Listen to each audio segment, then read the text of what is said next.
apologize for not presenting in Sindhi, and that's the whole point of my talk here today. I am 100% Sindhi, and I don't have an academic vocabulary in Sindhi to discuss education in my mother tongue. So why not?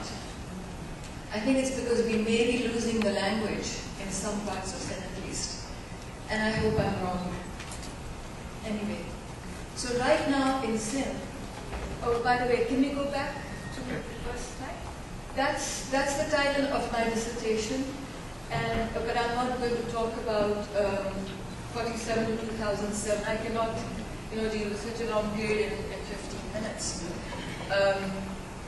So what I want to begin with is thank Aziz Nariojo and thank Ijaz for getting me here.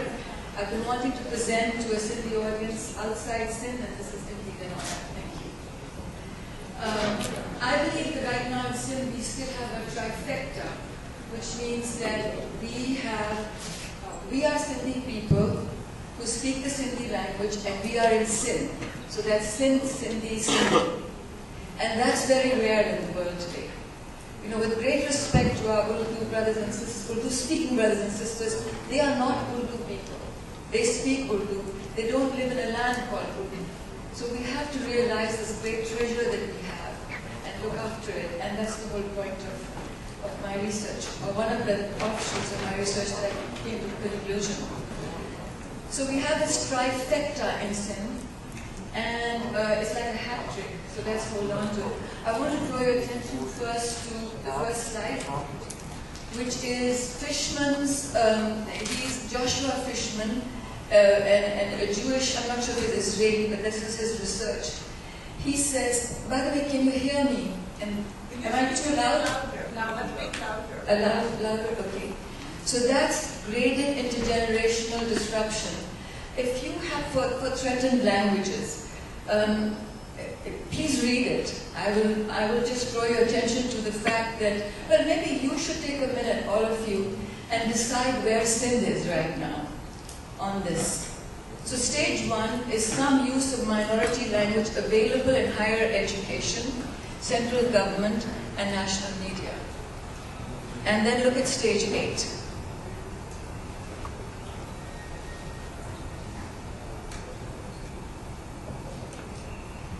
So we're kind of moving a little bit, I think, into stage 2, stage 3. Anyway, this is something for you to think about right now. I just remembered something that I have not put into this, is there was a white paper on education in 2006 or 7 by Javed Hassan Ali. He resigned on the basis of the fact that the government was not willing to accept his recommendations. And one of them was on language policy. The fact that language is extremely important as a mother tongue as medium of instruction is very important. And he said this for the whole of Pakistan. So I just have some rough notes, and I'm going to try and read as fast as I can from my notes. And then I will show you a very short little slideshow. And then I hope there's time for questions. I looked at the language policy in education in Sindh, both formal and informal. I've looked at overt and covert language policy in the US, Europe, and South Asia as part of my studies. The field of language policy says there's always a policy in operation, whether you know it or not. So linguistic culture and language policy is something that really, really applies to education in Sindh. It is well known the link between language, culture, and identity, also between language, culture, identity, and cognizance. So it's like, if you break there's language, there's culture, and there's identity.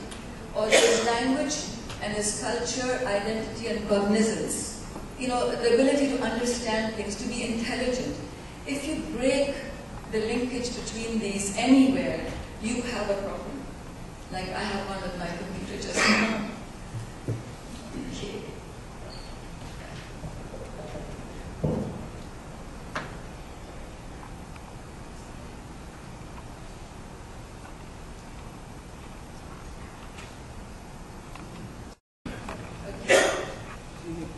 So what I'm trying to say is that In other words, if you tell me that the language and culture that I come from is not good enough as yours, or if the school teacher or the schools tell this to our children, then you are setting me up for pretty big self-esteem issues and possibility of learning disability as well.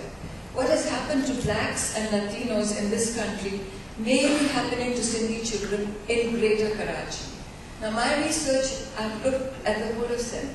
I've looked at the Bahrani, I've looked at the cities, but well, it's ongoing, so I don't know what I'm going to find later, but let me know. So if you break any one of these, you will have some dissonance. Academic ramifications of this, you know. You know, if somebody is not respected in school, he grows up without a sense of selfhood. A person is self-assured, has confidence, which leads to growth and development. You see it every day in the schools of California where I work. That's where I am these days. So English only has hurt children, of the minority children in this country. I'm really racing through this. Because I was told I don't have much time.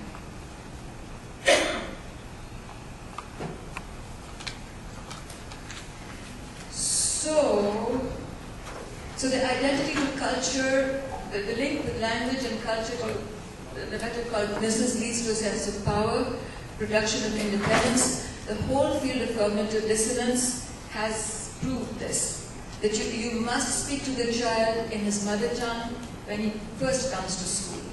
I live in a city called Santa Barbara which ignored this, and even before they had English only, back in 95, 96. And then they reversed this because they found that thousands of children were dropping out. And this is happening in Sindh. So the high frequency of disability identification in the US among the poor, then you put no child behind laws, but then you don't help the schools of the poor, and the worst teachers are given to them. This is what's happening in Sindh. Then you declare that the schools are failing, then you shut them down, then you create a charter system, and you deprive them of schools, and then there's the private schools for the rich, and you absolve the government of responsibility. In Pakistan, there's a slightly different path. Only the poor end up in inferior English medium private schools. Musharraf's government has talked of bringing English only into government schools. This is what the talk was. I was in Pakistan until last February, and I heard this everywhere. So next, our Sindhi script will end up in a museum, as somebody said. Abida Parveen's song, maybe you've heard of it, Ka Boli Hui Sindhi. This is where, I think this is where Urdu and English people can work, Urdu and Sindhi people can work together to save their language and scripts from the TV slang.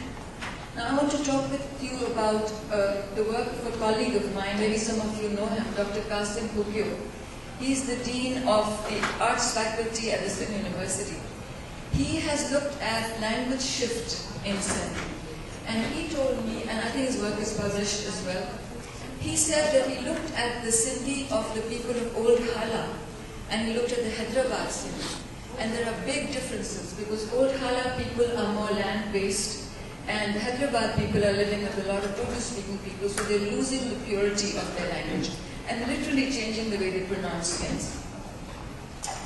So I wanted to know what was the status of my mother tongue in education in my motherland from the point of view of my own people.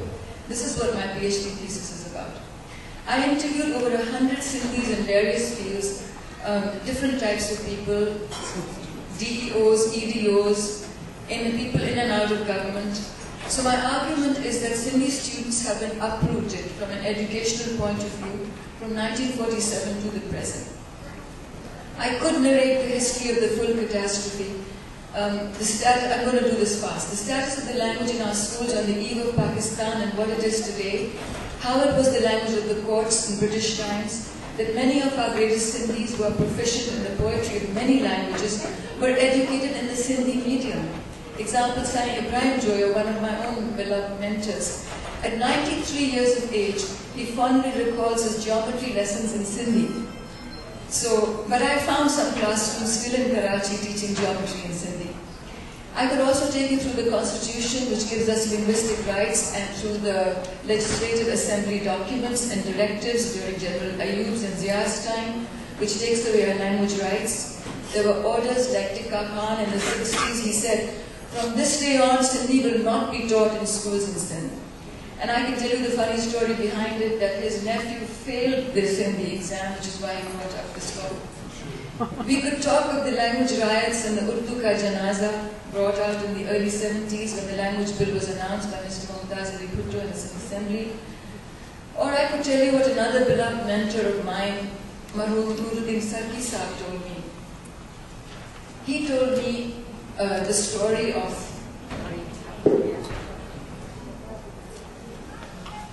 maybe somebody held the mic while I talked and I could look up.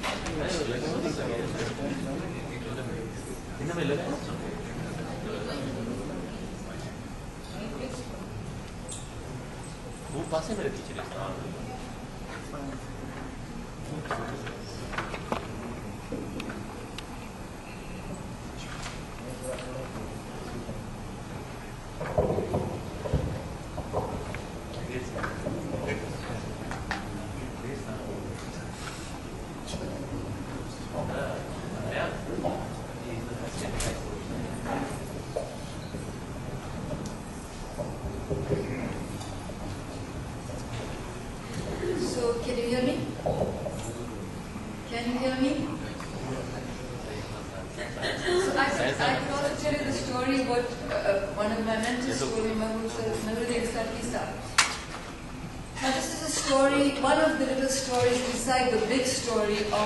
the Sindhi language.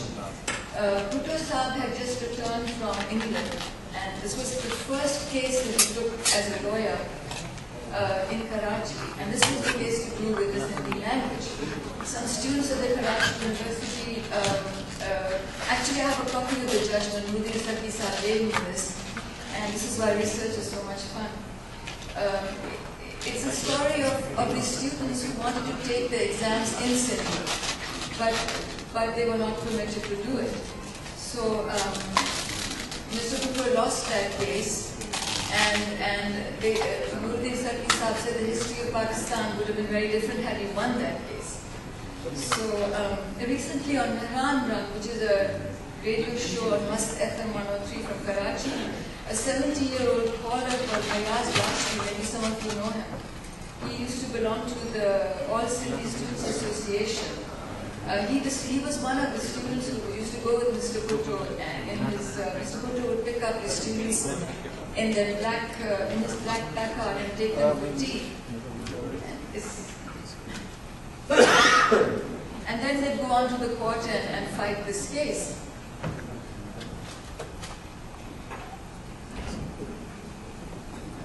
I'm going through a lot of different notes because I'm cutting stuff. So Mr. Bhutto loses the case, and the Sindhi students only get a 3-year exemption to take the exams in Sindhi. And this, language is a human right. The mother tongue is also a human right, by the way. So then you have the history of the removal of Sindh University from Karachi, another sad, long story, and the reasons behind it. I can't go into that. These things are still going on. Somebody just mentioned how Sindhi students are not allowed to go to medical colleges in Karachi.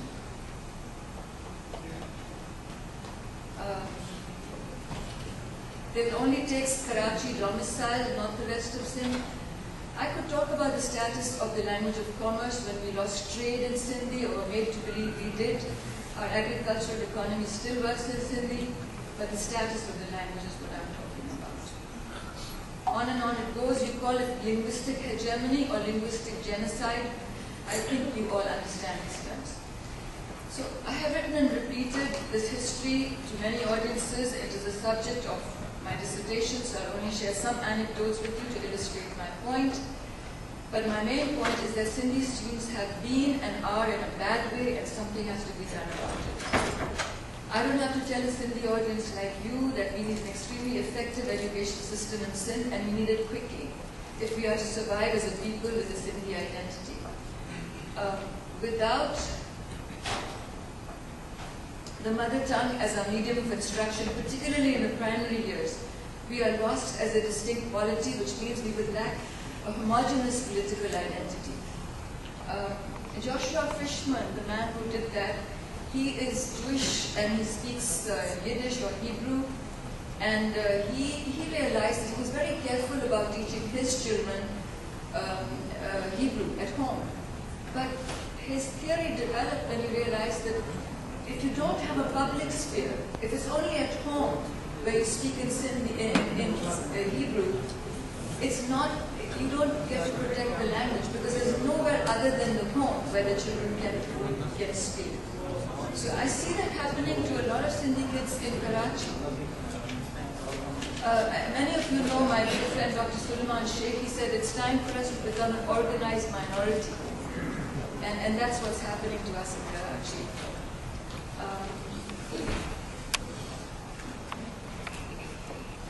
So to achieve a significant level of education in Sindh, we need a social action plan that moves beyond political rhetoric and actually involves every child and parent and approaches basic education like our life depends on it, because it does. There is plenty of research to show the linkage between general well-being and education. And ladies and gentlemen, our people are suffering in numerous ways from ignorance. I've seen it myself. Sindhis are dying, not just from curable diseases, but also from avoidable things like Kabaili Thera. And our youth are committing suicide in record numbers. I'll refer you to Kavish, Awami Awaz, Idura with the last 3 years. This is all related to education in my opinion. The children of Sindh are not reaching their fullest potential by any means. In fact, they're suffering. There are dropouts. I mean, it's like millions of kids are dropping out. I have been observing and participating in this since 1979. I live in America, but I'm always in Sindh. For the last 30 years, this is what I see. Teacher shortage, weak curriculum, crumbling schools, no toilets or no water in toilets. Then there's this visa system where people just sign and they sit at home and they don't go to teach actually. So I'm going to skip. Alright, so then, overall Sindhi children are being severely marginalized in the education system. Hisa Pathirio, toilets narthan, schools narthan, teachers narthan, but Sindhi children are being marginalized in one more way. And what is that? Their language. It is a marginalization as a function of both neglect by us Sindhis and the indifference by non-Sindhis. And the linguistic hegemony on the part of Pakistan, I would say. Okay, so then I looked at schools throughout Sindh over the years, but for this talk, my focus has to be on the Karachi schools, which is the Gadi Baruch as somebody said. So now I want to tell you about my own experiences. In late '79, when I first returned to Sindh from California after my studies, I soon realized that there were hundreds of better microbiologists than myself and never enough good teachers. Everyone complained about their school. And anyway, what I really wanted to do was work in the education sector, so I went to the nearest government school and offered my services. I went to, well, not the nearest at first, I must admit, I went to Hawke's Bay because I wanted to get away from Ziaul Haq's Pakistan. I was there every weekend, and the schools along the coast were filled with beautiful children. And they were bright, they were very bright. Their knowledge of the sea, of the fish, of the tides, their art, the way they painted their boats. They spoke Sindhi, Balochi, Brahvi, and the special Urdu of Karachi's Khada market. And they were deeply interested in learning anything we wanted to teach. We taught them math, science, and they taught us marine biology, and life went on. But the Zia government of the time, with local Sindhi help of course, they got jealous and they sent a Maulvi as a teacher. I'm just telling you the things that influenced me. I'm talking about '79. This teacher told me that the children were ignorant and needed namaz, Quran, etc. And within a few months, the children had lost all interest in learning. Their minds were filled with boring ideologies, and the whole beauty of our Sindhi, Sufi, Islamic way, which we Sindhis naturally carry, was beaten out of them, literally beaten out of them. And what was sad was that they stopped keeping tight tables and teaching me Balochi and learning English from teachers.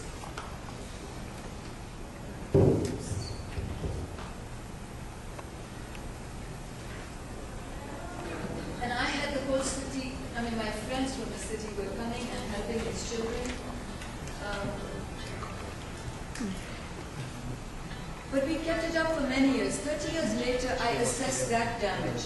The grown-up kids, the grown-ups, people who are now grown-ups, in that same belt along, is Bullejo, the goat is Bullejo and Gabophat and all of these, you know, through, from Hawke's Bay to, you've got Sanskrit and all the villages there.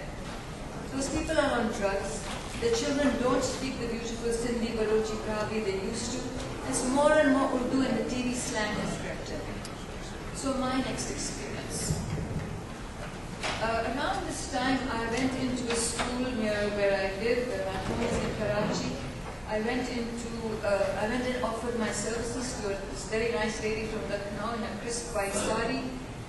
And I said, "Mujhe aapki school mein kaam karna hai." It's a Sindhi neighborhood. She was a wonderful lady. She welcomed me. She put me down in her staff room. And she introduced me to every teacher around that table. She said, "Inse miliye ye geography padhani hai, inse miliye history padhani." I noticed there was one woman sitting in a corner, and we were all served, you know, in the staff room to get this cup of tea. This one woman was sitting and eating alone. And I said, "Wo kaun hai?" And they said, "Ke wo teacher nahi hai." So I said, "Lekin wo staff room mein hai." So I said, after a little while, "Unko bhi saath bithaya, wo kaun hai?" "Nahi, wo teacher nahi hai." And finally I said, "I have to know who she is." And she said, "वो तो SLT है." तो I said, "SLT क्या होता है?" I didn't know at the time. So वो Sindhi language teacher है. Now this is the treatment of our Sindhi language teachers in Greater Karachi.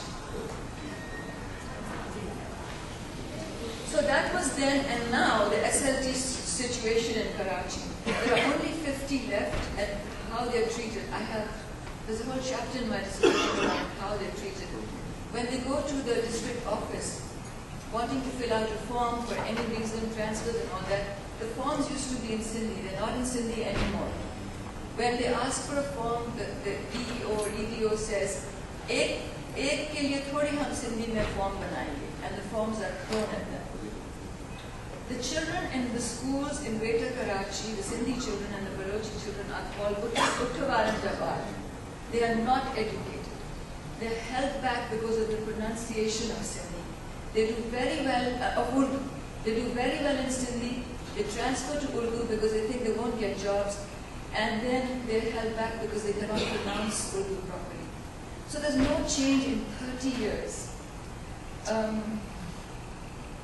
There are few Sindhi schools alive in Karachi only because of donors. Some people have told me that there are a couple of Sindhi women, and I've met them, who are keeping this going because of donors. I have to request this gentleman. Can I have some more time? You're really short of time yourself. No, You still have time. You still have what's in. Yeah, but I have the slideshow also. Okay, so I'll try and waste. So we tried to get a science lab for some Sindhi girls in one school, and they said that it was very difficult to get that. The girls have not 9th and 10th girls don't want to study arts. They're studying, so they're dropping out because there's no science. There's no science lab, and the building mafia. Somebody mentioned the building mafia. It is after Sindhi schools. You declare a building as abandoned, as a building as falling down, and then everybody leaves, and then you just take over, and that's the end of your Sindhi school. I'll show you some pictures of Sindhi schools that are falling down and not going to be Sindhi anymore. You want me to move the slide? No, not yet. I'll do that later. Okay, so then I was in Janisargod for a long time. The MRD movement had begun in the 80s, 83. The Sindhi medium school dropouts, there were 100 kids.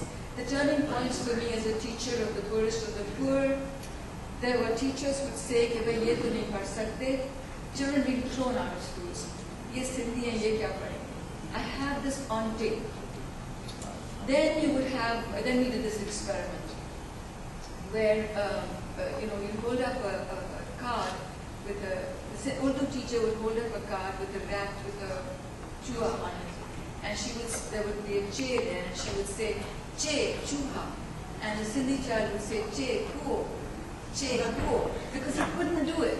He couldn't do it. So when we saw the children suffer, we then presented the lessons in Sindhi for a few weeks, then English, then Urdu. We scaffolded the languages with great success in all three. We used the Montessori method, and then we realized that we were practicing the Indian three-language policy. In India, the law is that you will teach the mother tongue, the language of the state. If you're Marathi, you learn Marathi, then you learn English, and you learn Hindi. So all three grouping is satisfied.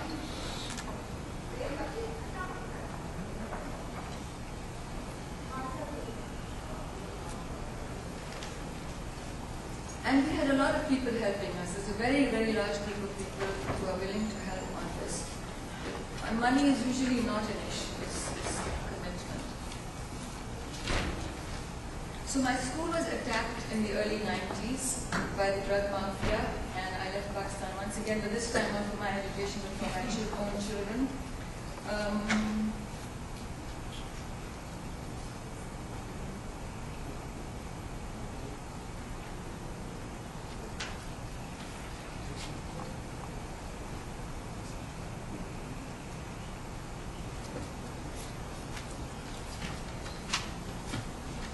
So we could have the first slide. I think you could see that right for yourself. This was on Do Talwar or Teen Talwar about a year ago. So I'm talking of the schools remaining in Greater Karachi. This is the land of my father and my grandfather and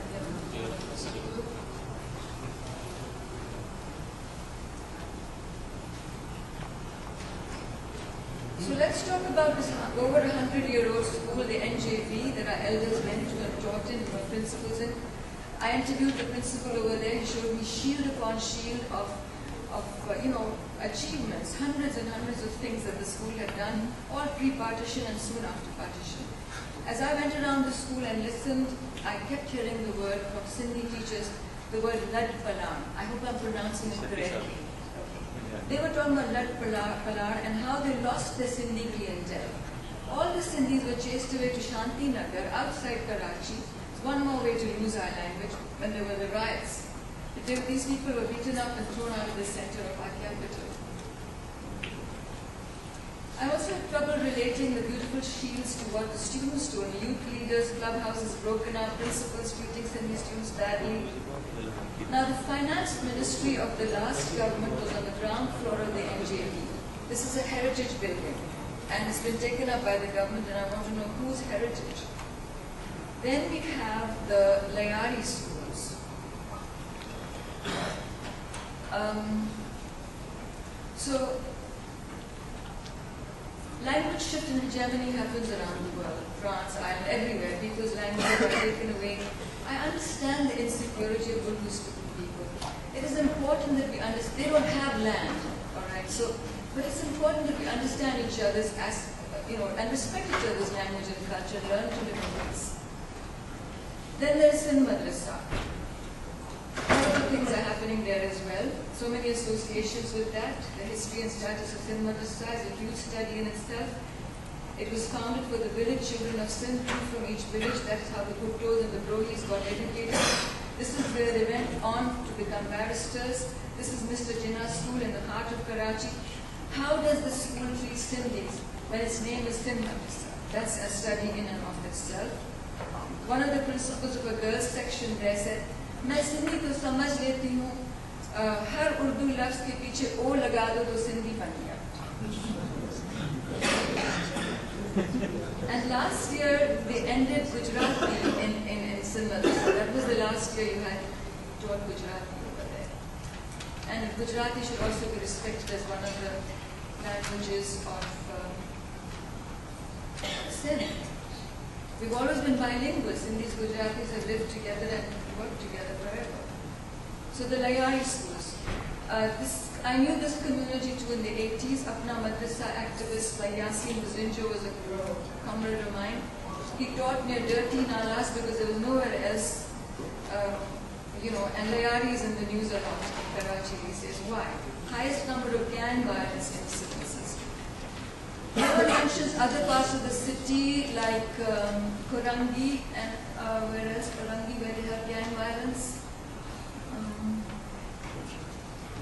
Lack of opportunity for the Sindhis and Balochis of Layari, poverty, excellent schools there even now, but they're dying. Then there's Gadda, a very large part of Karachi. I met the EDO of Gadda, thousands and hundreds of Sindhi Balochi children in Gadda. She's the EDO, 17 years she was EDO there. She said, "Kya zarurat hai Sindhi ki? मैंने 17 साल वहाँ पढ़ाया है, मुझे एक दफा सिंधी की जरूरत नहीं पड़ी." I interviewed the parents and they said, "Adi, asanja masla masail budhe na." It reminded me of what I see in California every day. The Latino poor stand outside the principal's office, hat in hand, because the white English principal doesn't understand them. And we are in the same situation.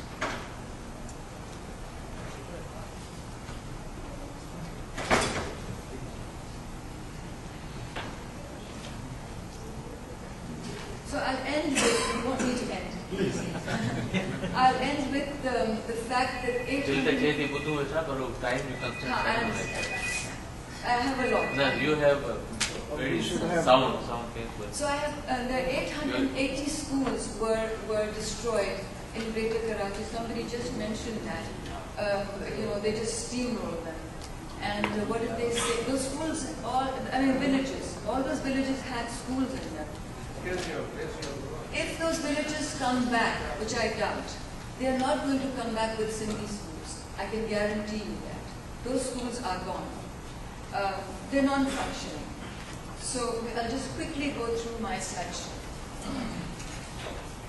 Can we just quickly go through Yes. this? Yes. It's all self-evident. Again, sorry. Basi. Okay. Okay, so Education Trust by my good friend Adi Famida Hussain. Go on. Lots of people have another trust which everybody knows about. That is the Hussain family. Go on, Abby. So, okay, could we broaden this? Could I just show all the staff of this school and what's written on the board? It's really sized. You can't. I can zoom it in. Yeah. Zoom on. Yeah. Sorry, I never thought that I would need remote controller. Okay, we're running out of time. Maybe we can just skip. Okay, can we just skip through this? Can we just skip? Okay. Never mind, just skip through it. Okay, so these are some of the mothers and children and the grandmothers, my advisors in these schools, and these are headmasters. I wanted to show you something else. Can you just go through it, please, quickly? Okay, this is one of the schools that has crumbled in the heart of Karachi. It's an old Hindu Sindhi school, and it was a fine school in its day. This is how it is today. Can you go on? Okay, this is the government of Pakistan last year doing these big extravaganzas on education, but you know what the truth is. Can you just skip through? Can you skip through? Okay, can you go back one slide? There is go back one slide. The minister, not me, the minister. Slide, forward. Okay, so what we have, and I blame ourselves. We have this Ajrak there, we have the podiums, we have the ministers, but we have not changed a thing in the last at least 30 years. Can you go forward? Can you go forward? Okay, so this, can you go back one slide? Yeah. So I think that's the NJB, I'm not sure. Can you just skip it, go forward? Okay. So can you just stay there? Now this is on a Department of Education building which serves the center of Karachi, the heart of our capital. And on top is written Hamara Bhai Altaf and things like that. So I asked the person in charge, the director I said, what is this? ये education का महकमा है कि ये सियासी कोई center है? She said, इनके सिवाय तो कुछ होता नहीं है. Can you go on? Yeah. Go on. There's a lot here. Please go on. A little faster. Okay, so can you just hold it? Okay. This is a huge sign outside Chanesar Gur, which is a Sindhi medium school, at least 150 years old.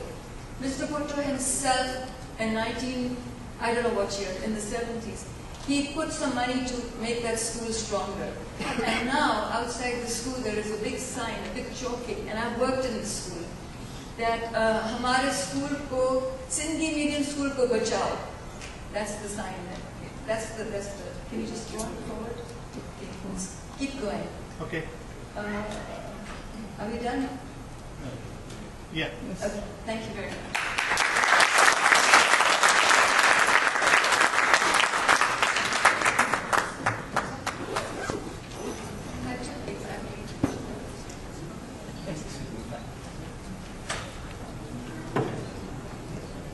It was a nice talk from Dr.